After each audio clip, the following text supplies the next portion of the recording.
In this video, we're going to look at how you can use the law of cosines when you're given a triangle where you know all these side lengths, but you don't know any of the angle measures. So let's begin by finding the measure of angle A. In the investigation, we give you an alternative version of the law of cosines that's solved for the cosine of an unknown angle measure.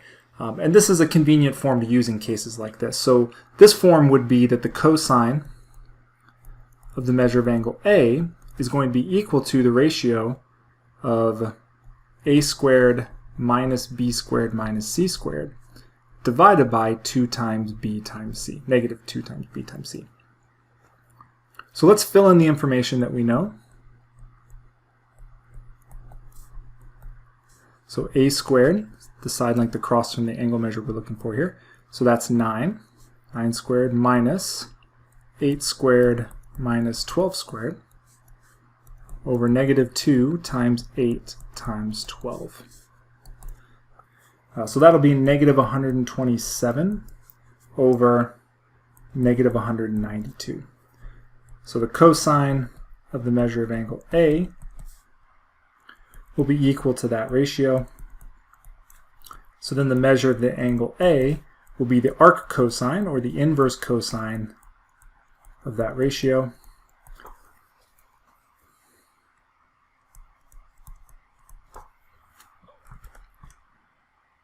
And if you use your calculator to figure that out, you'll get about 48.59 degrees.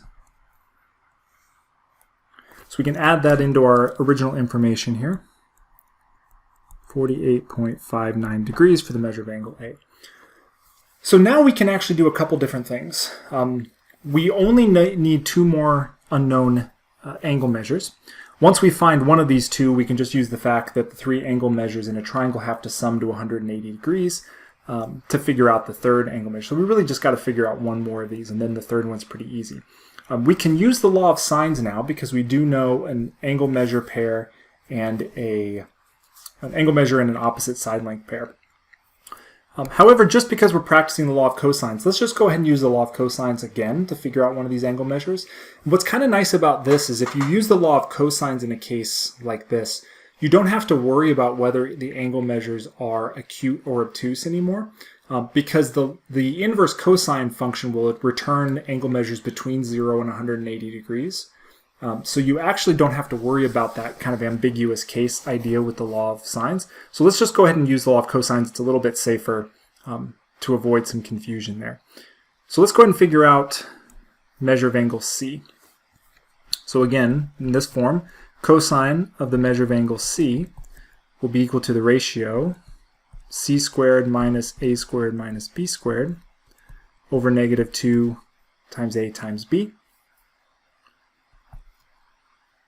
So that's going to be 12 squared minus 9 squared minus 8 squared over negative 2 times 9 times 8. So the cosine of the measure of angle C will be equal to negative 1 over negative 144. So then the measure of angle C will be the arc cosine of that ratio, which once you grab your calculator and do that, you'll find that the measure of angle C is approximately 89.60 degrees.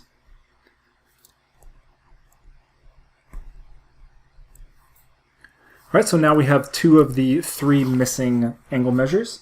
So we just need the value that's going to make those 3 angle measures add up to 180 degrees, which you'll find is going to be 41.81 degrees. So now we know everything about this triangle. And again, just a good mental check is to make sure that your shortest side length is across from your smallest angle measure and your largest side length is across from your largest angle measure. It helps you to notice if you make any errors along the way. So 12 inches is our largest side length, 89.6 degrees is our largest angle measure, 8 inches is the shortest side length, 41.81 degrees is our smallest angle measure. So at least so far everything seems to make sense. So within this investigation, you've seen how you can use the law of cosines in a number of cases to figure out either unknown side lengths or unknown angle measurements, and how you can use it in conjunction with the law of sines even to figure out some of that missing information.